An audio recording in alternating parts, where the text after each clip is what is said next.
Just a quick review of the veneers I'm shipping out today. Here's a piece of satin wood, nice block model figure with that, brilliant yellow color with that. Here's a piece of French oak with curl figure.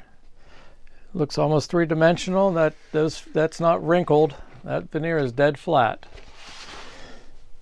Here's a couple pieces of imbuya. It's not a burl, looks like it, but it's just a highly figured piece of that.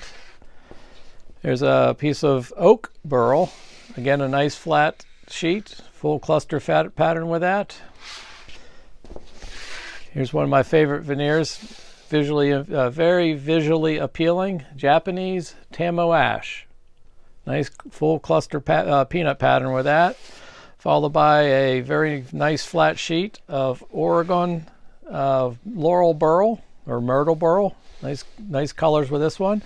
You can find all these veneers and more in my eBay store, ThinWoodandOldTools, on Amazon as seller Volpe Woodworks, my website VolpeWoodworks.com, and at my Etsy shop VolpeWoodworks. If you like some assistance in selecting a veneer for a project, please reach out to me by email at tom@VolpeWoodworks.com.